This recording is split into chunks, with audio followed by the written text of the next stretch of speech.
formation of our profession, so we're not going to be looking at too many buildings.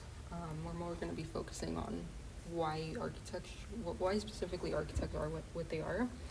And so two definitions that a little bit contradict each other are Merriam-Webster's, which says it's a person who designs buildings and advises their construction. But in ancient Greece, architect, which is the root word of architecture, simply meant a chief architect or carpenter.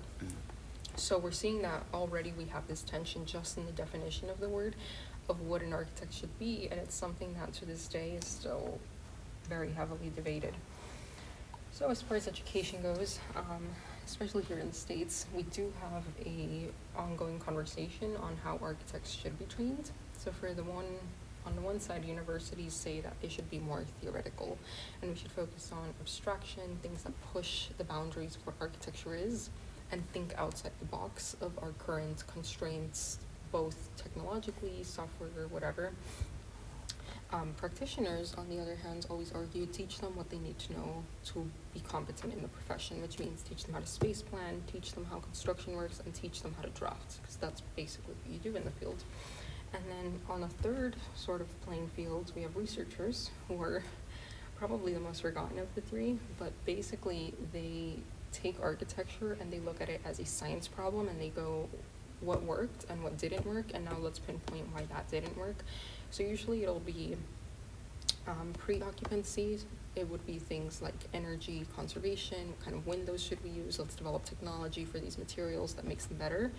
But post-occupancy, what that means is once a building is constructed, you come back a year later, 5, 10 years, and you run values and you see, is the building actually as efficient as we said it would be? Because what a lot of companies do is they'll construct things, they'll get certified, they'll get awards for being sustainable and green, and we never really know if that actually worked. Like, it could all have failed and we would never know because we never go back to check. So researchers are in charge of just making sure that our technologies do what they say they do. But what we're also seeing is research is becoming more focused on the human perspective a little bit more, so less about the science and tectonics of the building, but more about the psychology. So how do people actually feel in this space? Architects said it would make them feel inspired and it'd have daylight, but is that true? So you would go and run surveys and see, oh, actually these people don't like the space, but why? And then you would begin to pinpoint, and that feedback should basically feed back into both the university and the practice so that they can change those habits and learn how to make it better. But oftentimes, these two are so caught up with each other that the researchers are just kind of forgotten, which is why we don't really have too many of them in our field.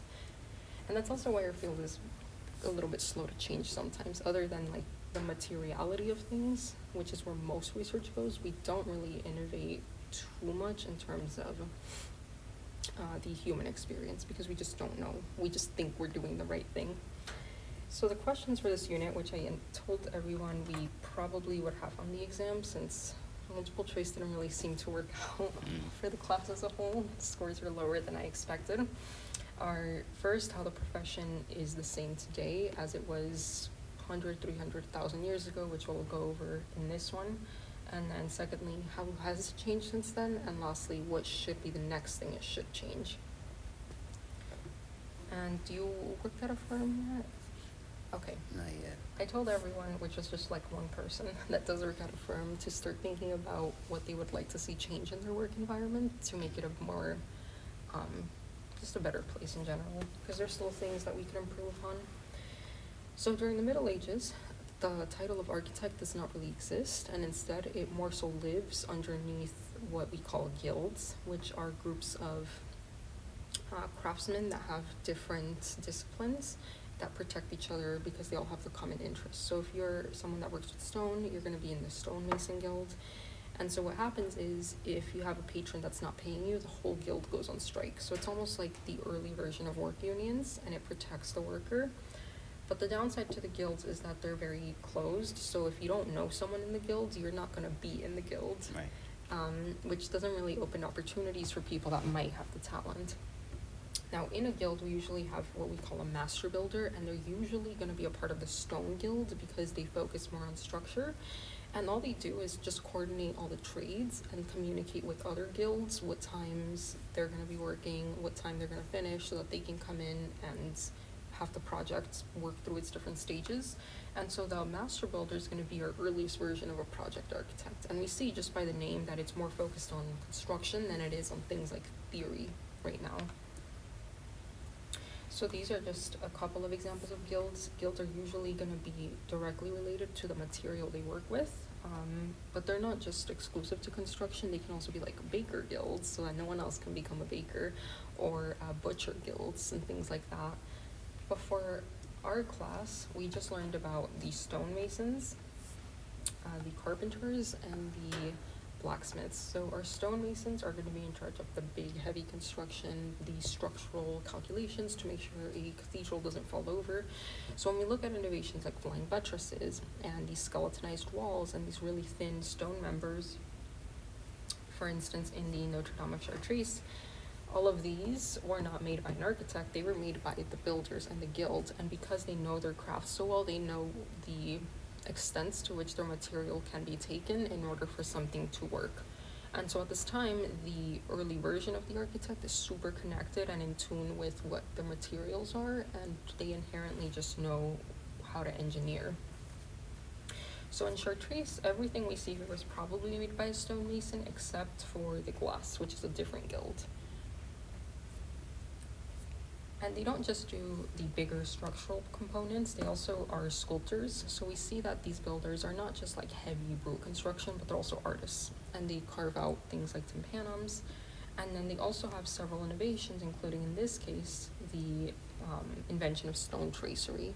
So the master of Chartres is called that because he was a guild member. We don't know his exact name, we just know that he was a master in a guild, in the stonemason guild, and that he created this new technology that allows us to have stone be the outline of these shapes, and then you just inset them with glass. And so now you can have stained glass windows that are much larger because they are structurally sound, and they're not just relying on a single pane of glass to stretch the whole distance. Master builder or master stonemason that led to this innovation. And to give you a better idea of what stone tracery is without the glass, it's essentially really thin ribbing that follows structural stresses so that it's not going to crumble under pressure. And then you would just inset the glass. So the glass doesn't do anything structurally. It's really the stone that's doing all of the heavy lifting.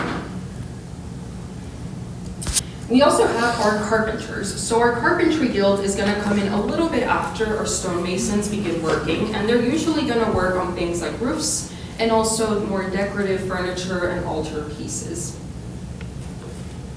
So here's a carpenter making a furniture piece. But in our cathedrals, for the most part, where we see that our carpenters come in are going to be our roof structures. So if you recall, a couple years ago, Notre Dame was on fire, and it wasn't necessarily the stone portions, it was that roof that was on fire, the wood pieces, right? So the wood masons would come in once the stone masons were done putting up the walls. They would construct all of this, meaning that they also had structural knowledge. They could calculate stresses. They weren't quite making trusses yet, but they were making things like joists. And they did know how to, calculate beams, columns, all that sort of thing. But they were also artists in their own right, and they made things like this. So this is going to be the pulpit where the speaker or the priest goes up to speak. And you can see that it has a high level of detail in this case. And then the last group that usually plays a role in these major projects are going to be our blacksmiths. So blacksmiths are mostly going to be working with structural or more structural types of metals, usually not fine metals. And they're going to be creating things like this. So these are the doors of Notre Dame in Paris, where you can see it is incredibly intricate, very beautiful work. Sometimes it's used structurally, a lot of times it is used decoratively. And the Notre Dame doors are specifically a huge deal for the history of blacksmiths because they were considered to have been a miracle because they're so beautiful that people didn't believe they could have actually been constructed by a person. So it goes to show the level of talent that all of these individuals have, and all of these different factions are ultimately what architects are sort of heading today. Now, if you've noticed what we've been talking about, for the most part, these commissions are going to be under our bishops, so cathedrals, or our princes, or mostly castles. And those are going to be big, heavy stone constructions. Common people didn't really hire guilds because they couldn't afford to do it, right? So commoners would just build their own houses in the vernacular style. There wouldn't really be much design going into them since they were just kind of focused on putting a roof over their heads. And so all the innovation that is associated with Middle Ages, and therefore our profession in the Middle Ages, is headed by our guilds. And that's going to be the early origin of where we come from. Now, during the Renaissance, as always, we do have a couple of changes, and we get the phenomenon known as the Renaissance man. And Renaissance men are usually going to be jacks of all trades, and in this case, they are going to be a master of all. So Renaissance men are truly talented individuals. They do all sorts of things, so Da Vinci, Michelangelo, Brunelleschi, Donatello, all these huge Renaissance names. They're not just painters or sculptors, they're also inventors, scientists, engineers, architects, scholars, and so forth. They do all sorts of things, and they're generally going to be good at every single one of these disciplines. So at the beginning, most of these individuals are part of a guild because if you were to practice any one of these and you were not in the guild, you were going to be arrested because you were seen as sort of trying to take the job away from the guild. So the guild was going to report you, you would be put in jail. Usually they were able to get out of jail, but not always. And so the early ones are usually going to be associated to some sort of guild. But they're multidisciplinary, focused on not just the structure of the architecture, but also the scholarly research of things like classical orders, and then trying to find new inventions, are going to make our discipline into a more theoretical one. So now you're thinking, what is good architecture? Not just how do I make the architecture? And also, what does architecture mean?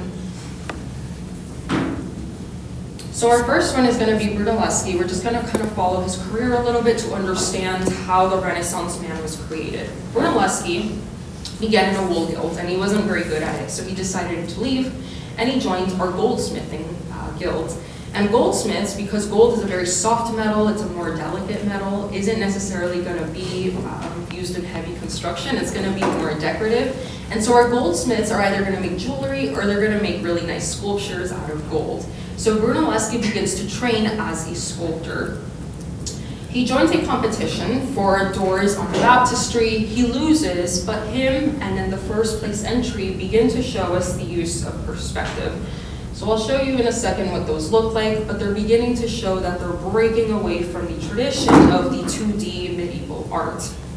And eventually, once he gets commissioned buildings and becomes what we would call an architect, he brings this into the field.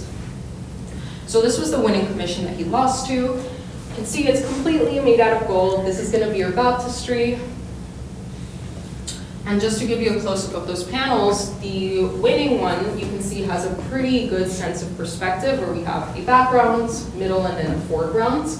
And they are also very three-dimensional. Notice that the anatomy of the pieces, while not super accurate, is beginning to get there. And then this is Brunelleschi's entry, which you can see is even more three-dimensional, and we even see it kind of goes over the frame sometimes. And so both of these different artists eventually kind of peep into the architectural world. And as an architect, Brunelleschi brings that concept of perspective, but he also begins to revive classical orders. And so this is where we see that he's showing his scholarly endeavors, because prior to this, people didn't really have, or the guild people weren't really, sitting around thinking about what is classical architecture and researching and writing books. But Brunelleschi, for some reason, has the time to do this, right? He's a Renaissance man, and therefore, he's going to use his knowledge and put it to good use in his commissions. However, he does get into trouble because he's doing all sorts of construction. He's not just goldsmithing anymore, he's also kind of stepping on the toes of our stonemasons, carpenters, or blacksmiths, and they are not happy with him because he's showing them that it is possible for a single individual to do everything, and they don't like that. So they arrest him, but ultimately he is released because his patrons are the Medicis. And when you have the Medicis as your patron, if they don't want anything to happen to you, nothing will happen to you. But it goes to show guilds still have a lot of power, and they are very protective of their individual trades even during the Renaissance. So these are some of his early commissions, should be familiar to you, where we see he's reviving classical orders, not super correctly, but he's at least taking the time to conduct some research, look at ruins. He's a bit of an archaeologist as well. And of course, his most famous work is the Duomo. And what makes Brunelleschi very different is that, once again, he didn't just propose the design for the Duomo, but he told us how to construct the Duomo. And if you recall the story, once the Masons and the guilds saw his plan, they all left because they didn't believe that it would be possible, because everything he was proposing was, things that had never been done before. And so he hired a group of people off the street, not guild members, which made the guilds even more upset with him, and they were able to build it with all of his strategies and his research. And so we begin to see that the architect is sort of this very powerful phenomenon that poses a threat to the construction world, because now a singular person is able to create theories and design in all of these disciplines. And it's reducing the guild to simply be a construction agency and not necessarily a design agency. Brunelleschi is also an inventor, so I'm just going to show you a really quick invention. He calls it the Il Badalone. And basically it's a ship for marble. When you look at it, you'll see it's definitely an invention type of look. It does get constructed, it does set sail, and then it sinks on its maiden voyage. So it doesn't work out. But regardless of that, it goes to show how designers during the Renaissance didn't just think about architecture as a very closed discipline that was just buildings. They took inspiration from multiple different places and then put it into architecture to push the field forward. And so he sets the precedent for what a Renaissance man will be for the rest of this time period. So these are what marble blocks look like, super heavy, and this is what most of those cathedrals and huge works are going to be made out of. So in order to save time and cost, and just labor, frankly, he creates this. This is his invention, where you can see the big marble blocks, and it doesn't really look like anything we've ever seen to date, in part because it doesn't work, but also it goes to show how far ahead of his time he actually was. So though it sank, it shows that these people were thinking about more than just the building. They were also thinking about how to construct the building in new ways.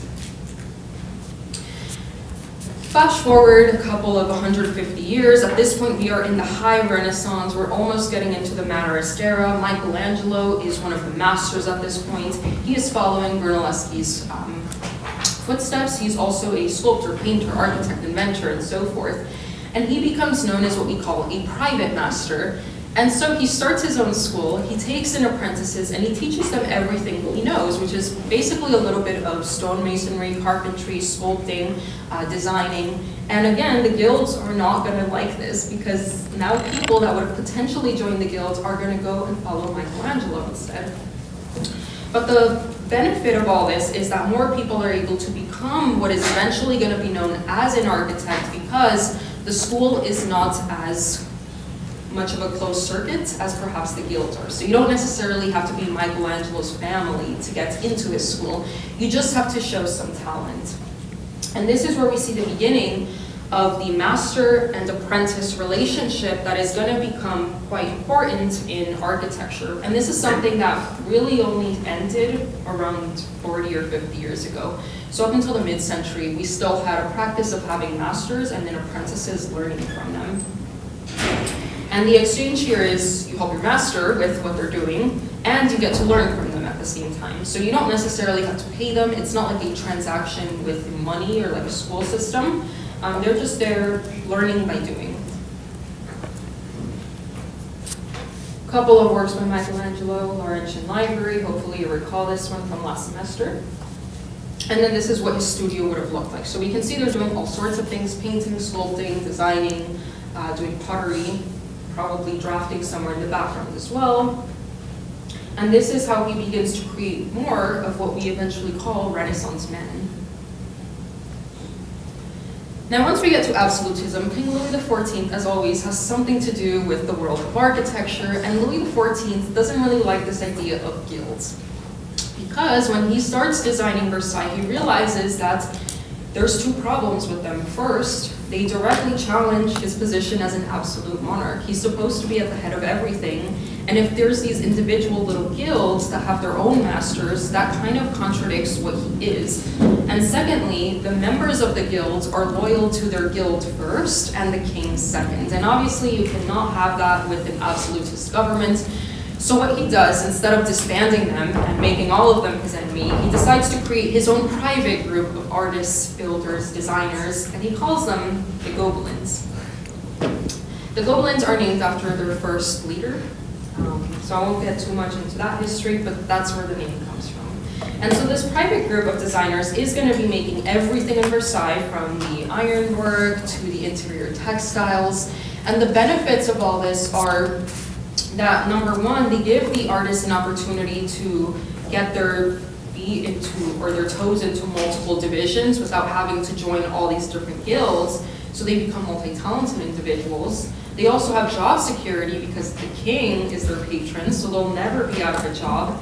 And third, the king's main benefit is that because these are loyal to him, they kind of have to cater to his tastes and his tastes only. So they become experts in what King Louis XIV wants, and he likes this because he doesn't really have to think too much because they already know what to do and he'll like it.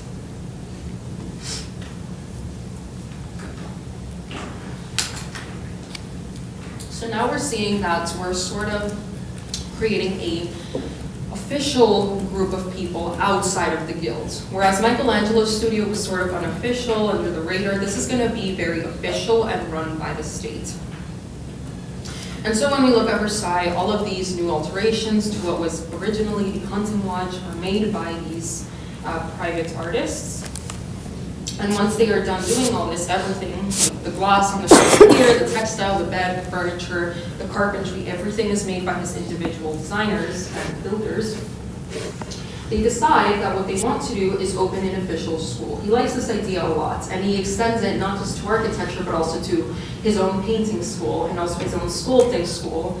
So now the guilds are getting very upset with him because there is no reason to hire a guild anymore if you are the king. You have everything under one single roof. And that roof becomes the French Academy.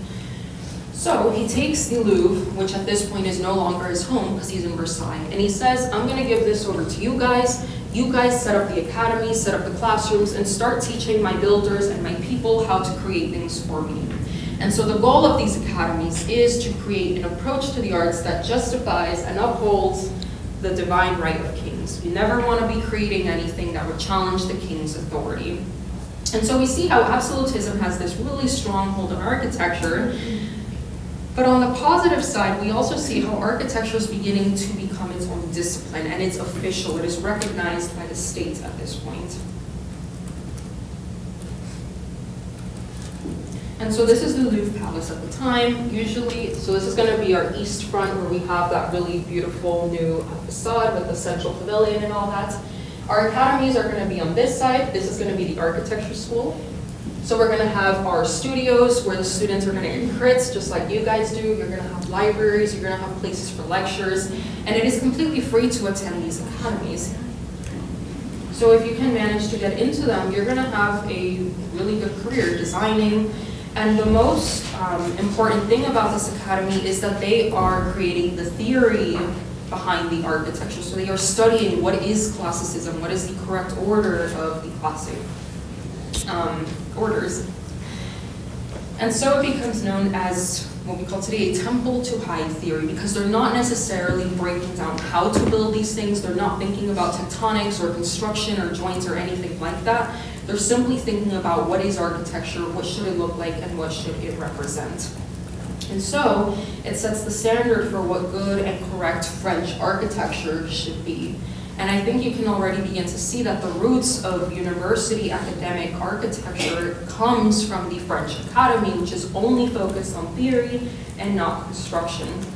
So as a student, let's say you wanted to become very well-rounded and you did want to learn how to put a building together, you have to go find a private master to teach you how to do that so that you can work on their projects. But the school itself was not in charge of teaching you how to build or put something together.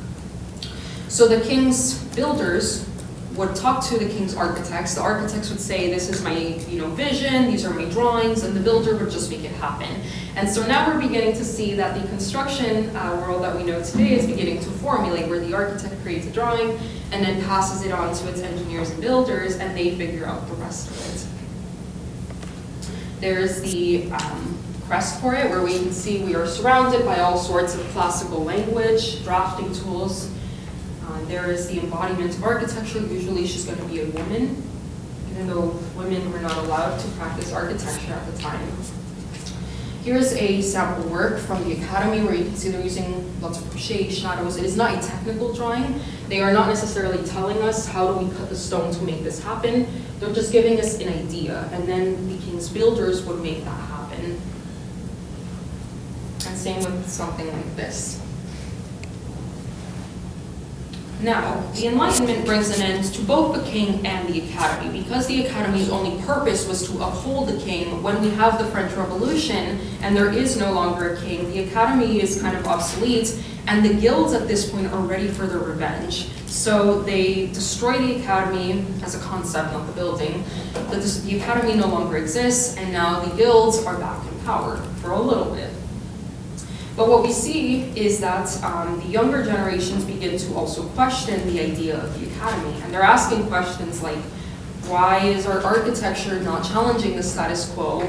Because that is what the Enlightenment is all about. And they're also asking, how can we improve people's lives rather than just following what the king is doing? And how can we be at the forefront of innovation if we're just doing more of the same over and over and over again? And these are questions that, once again, architecture students today continue to ask. Why are we still learning this type of stuff? We want to learn some new stuff. And it's texts like these that ultimately lead to those questions being asked, which we've talked about extensively. Antiquities of Athens, Laugier's Primitive Huts, where we talk about stripping down structure to its basic elements, the Social Contract by Rousseau. All of this is bad news for the king and for the Academy.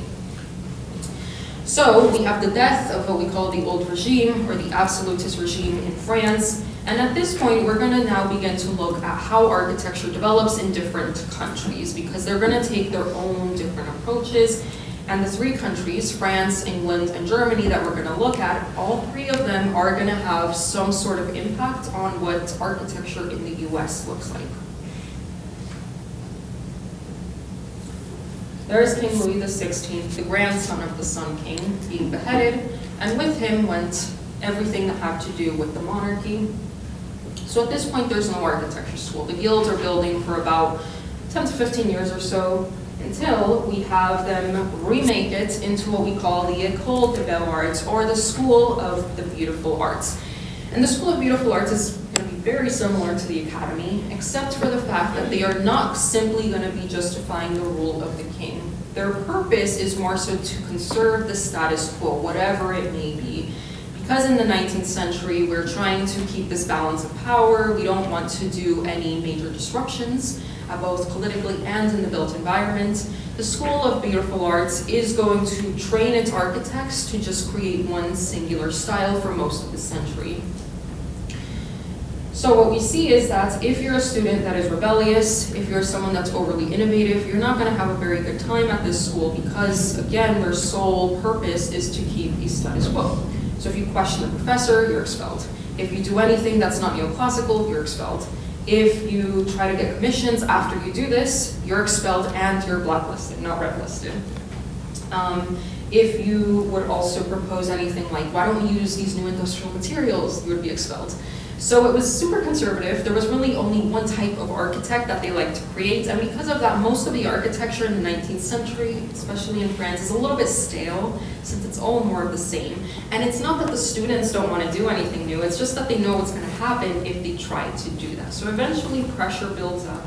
But for the time being, let's see what the École des Beaux-Arts is creating. Just really quickly, the structure.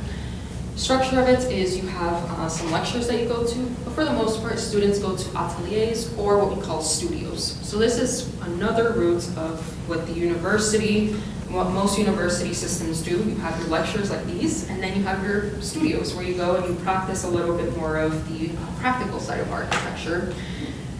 Over the course of the school year, you would have 6 competitions, and that's where students would gain their credits. So if you failed all 6 competitions, even if you were in school for that entire year, you would gain no credits. So credit wasn't based on experience, it was based on aptitude. This is what it looked like inside the School of Fine Arts, where we see mostly it's all just classical detail and sculpture. And they would sit here for hours and hours just making sketches and trying to get the correct proportions. And you'll see in their renderings, they have a very high emphasis on making shadows, giving it depth, because they were cheap drawings. This is an example of an atelier. So once you were done doing your theoretical classes, you would go to a master, you would work in his workshop. You can see all the architects. And this is the type of stuff you would create. So very artistic, which is why it's called the School of Fine Arts. So rather than being a technical approach, we continue to have a more theoretical approach that focuses on how can we create the most beautiful type of architecture. And you see the rendering style focuses on the fine arts as well. They're learning how to watercolor, how to use pastel, how to showcase their buildings in a number of different mediums. Julia Morgan, in 1898, becomes the first woman to be accepted. And she is not the first woman to test. Women have been testing for a while now. They have been passing for a while now, but they have not been accepted because to allow a woman into the academy would be to disrupt this status quo. And so eventually, at the very tail end of the 19th century, she is accepted on one condition. She can go to the lectures, but she cannot be accepted into an atelier. So all the masters pretty much are in agreement that they do not want women in their studios. And in France, up until like the 1930s, women were not allowed to take architectural studios. And the last architectural studio actually didn't open its doors to women until the 1970s. So it hasn't really been a long time since the profession in France has truly been open to everyone. So some of the takeaways that we're going to see make its way into the American system are, in France what we see is education is regulated by the state, and everything down to who gets the commission is regulated by that state. It is exclusively based on talent. If you manage to pass the exams, you get into the school, and it is completely free. You don't have to pay tuition. But what we see with women is that they're only allowed to do more of the academic side, not the practical side. So keep these things in mind. The French system is heavily going to be influenced by the state. In England, we have a very different system. So in England, we don't really have this idea of absolutism or single school. Architects do not train at schools or academies. They train under a master and a master only. However, this is called a pupillage system because you pay the master to take you in. So if you can show your master you have enough talent and you have enough money in order to pay for their time, you would be accepted as an apprentice, you would work underneath them, and eventually once you owned you won your own commission through competition, you were considered a graduated architect. But there wasn't really any formal type of diploma that was given to you or any specific time period. It's as long as it took you to get your own commission. They didn't have their architecture schools for a while because in England, their universities did not see architecture as a fine or higher, theoretical level of learning. So it was seen more as a vocational trade because what you learn is exactly what you do, versus higher learning with things like a history degree, an English degree, you have more options to become different types of scholars. So people like James Gibbs, who wrote the Book of Architecture, are going to become those masters, and they're going to take in people, they're going to teach them their own ways, and so there's pros and cons to both of these, or to the pupillage system. Lord Burlington, he plays architect, he's a gentleman, he doesn't actually become an architect, but he studies underneath one because architecture is considered a very noble profession, and that's something that sets us apart from a lot of other vocational trades, is that despite still being a trade, we are still seen as a very,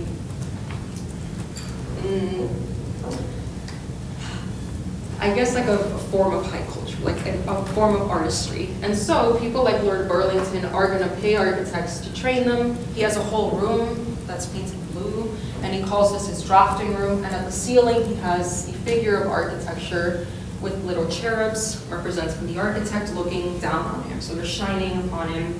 So you can see he thinks very highly of himself. And so in England, what we see is that pupils are mostly going to be people that have money.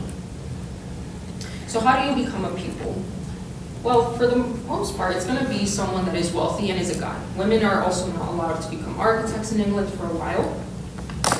And because you need to show some level of talent, and these positions are in high demand, what you have happen is a lot of these noblemen, young, people related to the aristocracy get private tutors for a little bit to teach them a little bit about theory, a little bit about drawing. They also allow them to purchase books. Books are still very expensive, so to have books and have the opportunity to travel beforehand is a huge privilege. They also have the money to pay their masters. And finally, they can afford to not work, so they can just spend their whole time studying architecture without worrying about gaining any commissions. And so when you put all four of these things together, the people who tend to become architects in England are people who have some sort of connection to the aristocracy, whether it's through blood, as a child of an aristocrat, as a descendant, or whether it's because you have a patron that is an aristocrat. And the way that patronage works is usually it's a maid, a gardener, someone that works with that noble. They have a child. The patron becomes interested in them because they show some level of talent. They take them under their wing. They pay for their school, and then the sort of takeaway from that is that once that child becomes an architect, they can design for that patron. So to give you an idea of who becomes an architect, we have the Duke of Burlington, whose room we just saw, the blue room, and he is, of course, the Duke. We have Colin Campbell, who was a descendant of a clan from a castle. And then we also have John Vanbrugh, who is the son of a sugar plantation owner. So all three of them have some sort of connection to a noble title, or they have a very large amount of wealth in order to pay the masters. And of course, all three of them are also men. So the two things you need in England to become an architect are money, and you need to be a guy for this time period.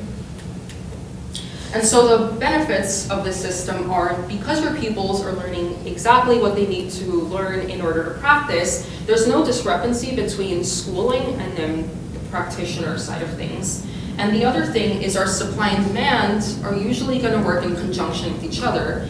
If there's no work, if people are not commissioning things, masters are not going to take in pupils. So it eliminates the problem of universities graduating too many people for what the field is looking for at the time.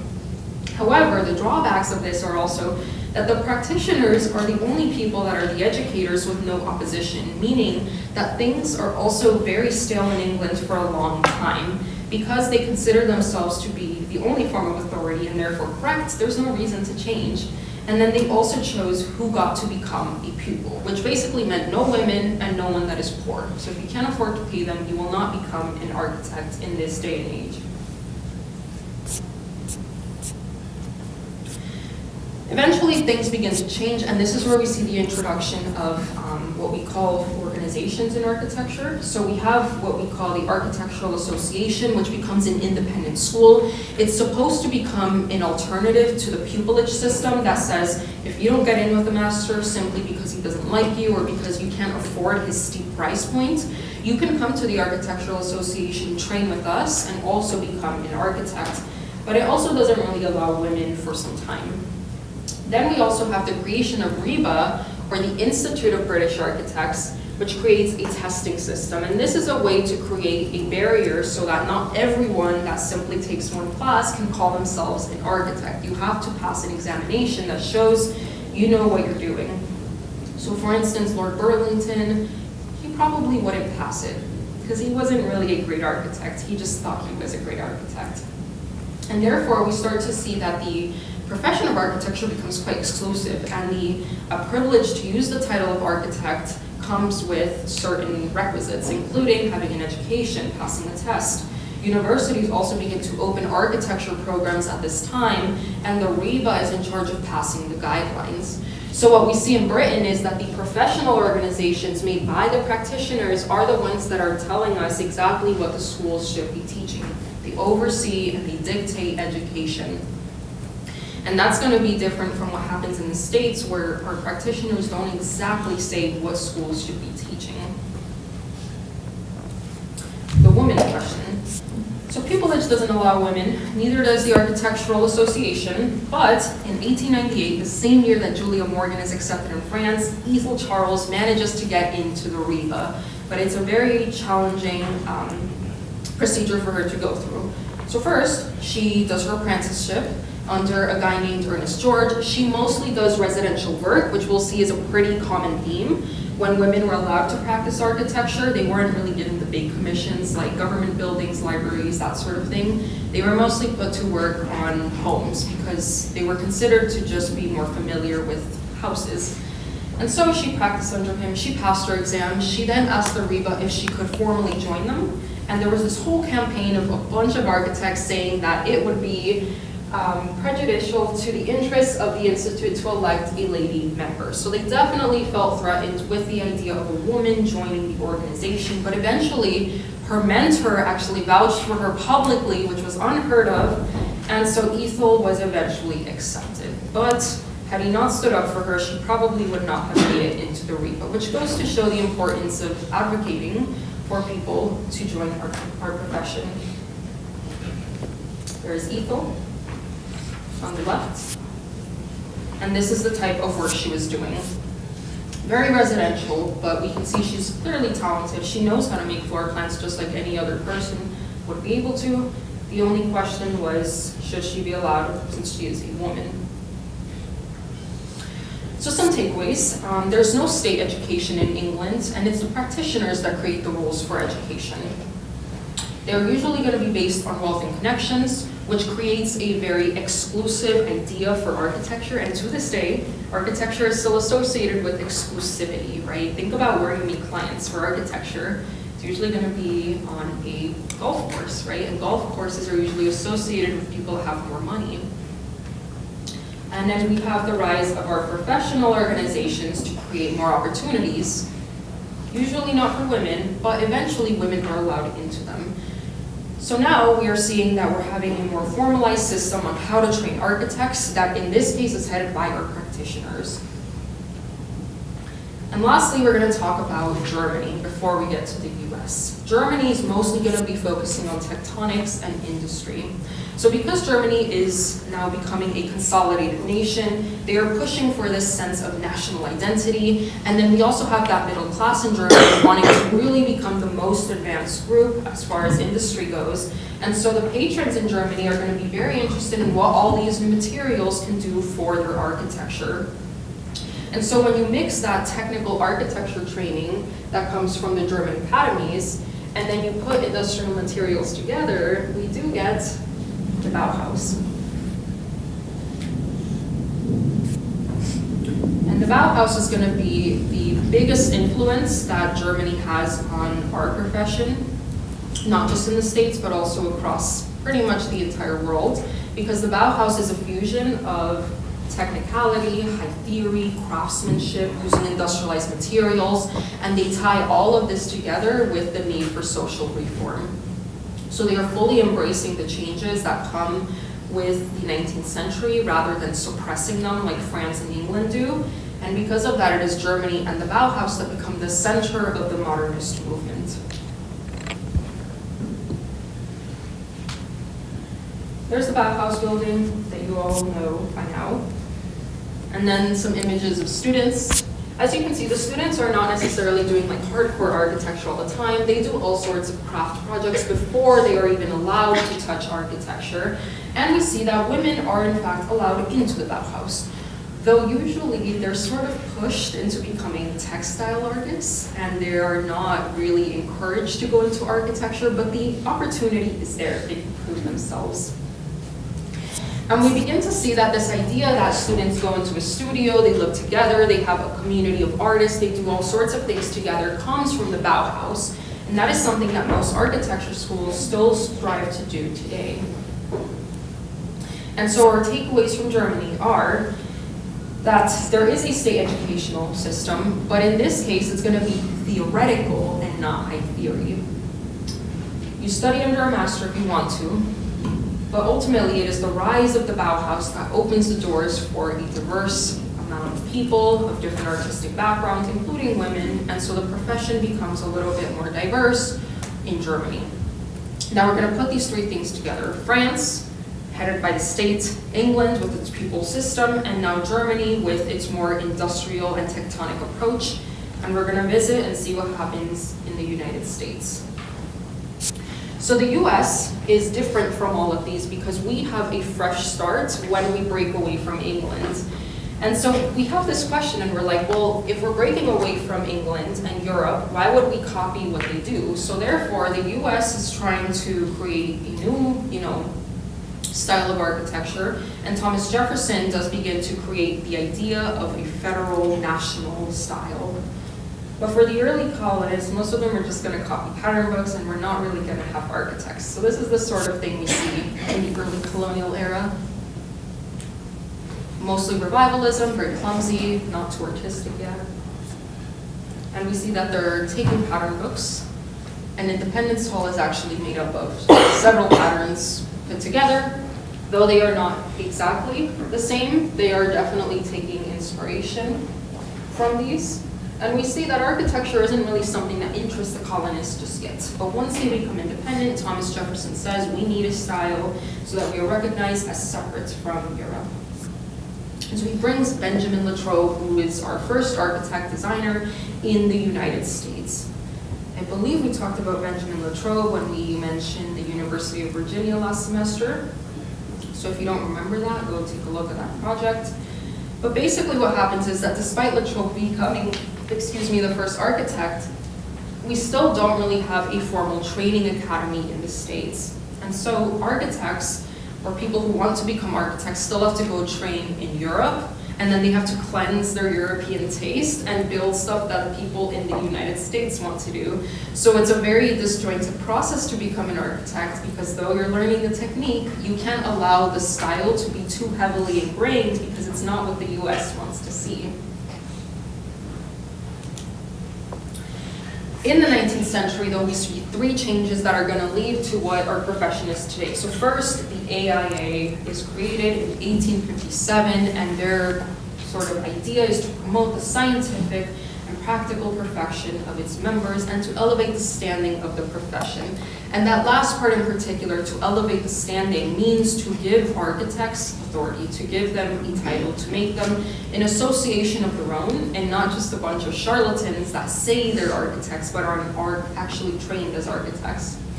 The second thing we have happened is MIT becomes the first architectural program in the States, and though the AIA provides mentorship, they don't actually have any say on what's taught in the university. So we are already laying the foundations for the relationship that's going to exist between practitioners and universities here in the States. And the third thing that happens is Illinois starts the first licensing exam. So now we have all three things coming together: a professional organization, education, and then someone to oversee our testing. And the reason that Illinois becomes the first is because there's so many accidents. They're having a skyscraper construction boom, which means that we're building fast and we're not necessarily passing this through any type of planning commission, right? Anyone can say they're an architect, present it to a developer, and it gets built. And there isn't anyone to double check that all of these structure is calculated correctly. And so lots of accidents happen. And because of that, we create our first exam, which asks you not only to test and become a part of the NCART, but also you need to now have a 4-year university degree, which is why to become an architect here in the States, you do need to go to school at an accredited program like UNLV's. There's a little plaque that just sort of says when the AIA was created, 1857, by 13 architects. Here is the founder of MIT School, the types of things he was teaching the students. So very simple, more Teutonic type of architecture, not too much high theory yet. And then this is a fire in the Chicago theater. This one killed 602 people. This is one of the reasons why Illinois was so set on creating an exam, because they no longer wanted this type of thing to happen. The problem with this specific theater is that there were no fire escapes, and then the locks on the door didn't work, and I believe the doors opened inwards. So when you look at public spaces, the doors always open outwards, because if a fire were to happen in here, you guys are not going to be, able to get out if all of you are pressing on those doors. So you have to push them outwards in order for them to open. Versus, if you look at your house, the door in your house is going to open inwards, because that's seen as more of the traditional, nicer, more utilitarian approach. And because in a house you don't have a high quantity of people, you're not going to be worried about people stampeding to get to that door. But in this theater, it opened inward. And so when people went, they literally could not open the door because of the pressure of everyone pushing outwards. Here's another one. This is a theater. The whole ceiling collapsed because they did not calculate the structure correctly. So in this case, we have around 100 people dead. And so we formed the board where now you have to go through these 5 guys in Illinois to become a licensed professional. And developers don't necessarily like this, but because it is now the law, they are now pressuring their architects, go get an education, go become licensed, and then come back and we can talk about business.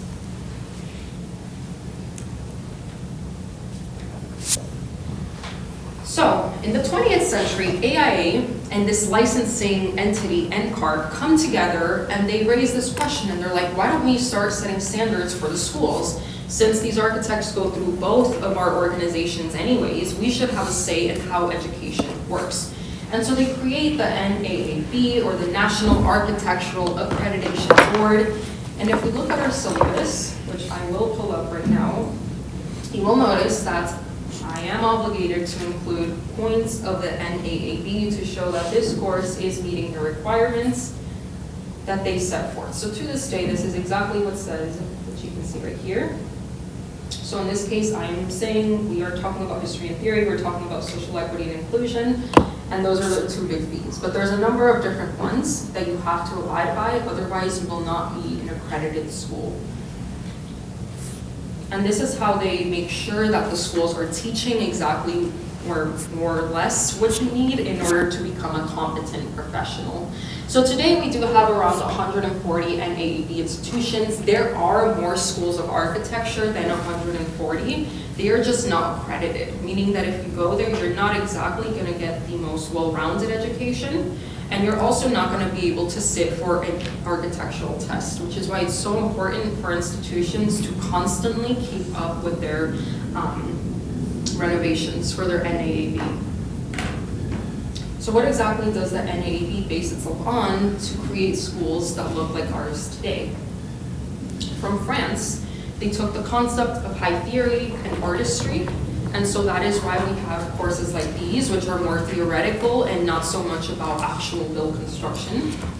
From England, they take the concept of competitions and internship practices, which is why many institutions like UNLV require you to do an internship in your undergraduate to graduate.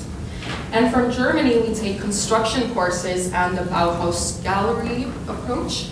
So that's why you have to take things like structures, CTEC, environmental control systems, because it's considered that all 3 of these things are integral to creating what an American architect should be able to do.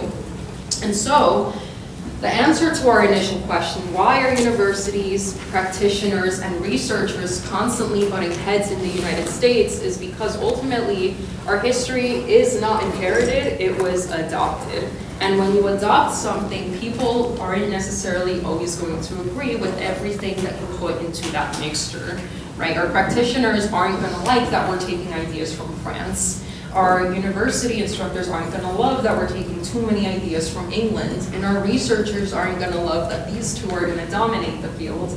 And so the US is a very interesting hodgepodgey type of discipline. But it does lead to a lot of interesting conversations, especially in the 1950s and 60s, when we become the epicenter of architecture in the world.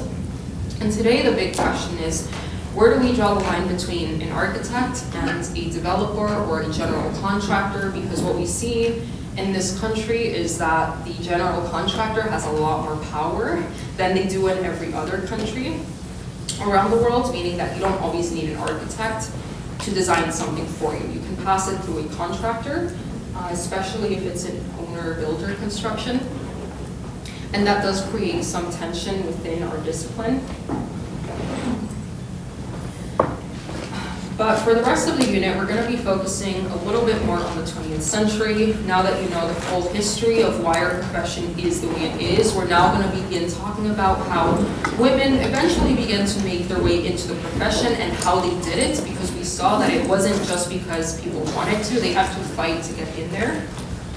And then we're going to talk about a little bit of the diversification of our practice in the 60s and 70s, since it wasn't until recently that it happened.